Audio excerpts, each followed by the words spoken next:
Welcome to our comprehensive guide on how to mute an account in X. Sometimes you may come across accounts that you prefer to silence temporarily without unfollowing or blocking them.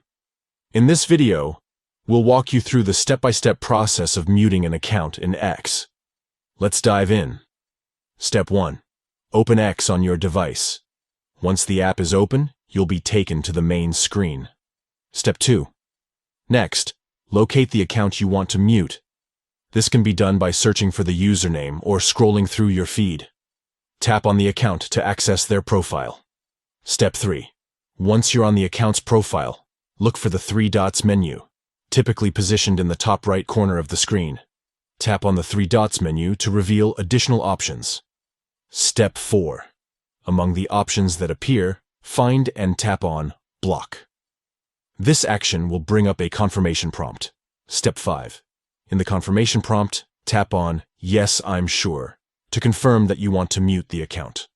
By doing so, you will effectively mute their posts and activities from appearing in your feed. Step 6.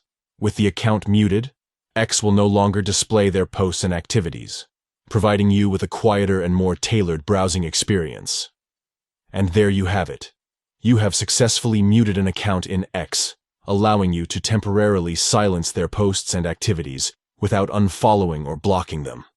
Thank you for watching, and may your X experience be more customizable and enjoyable with the ability to mute accounts.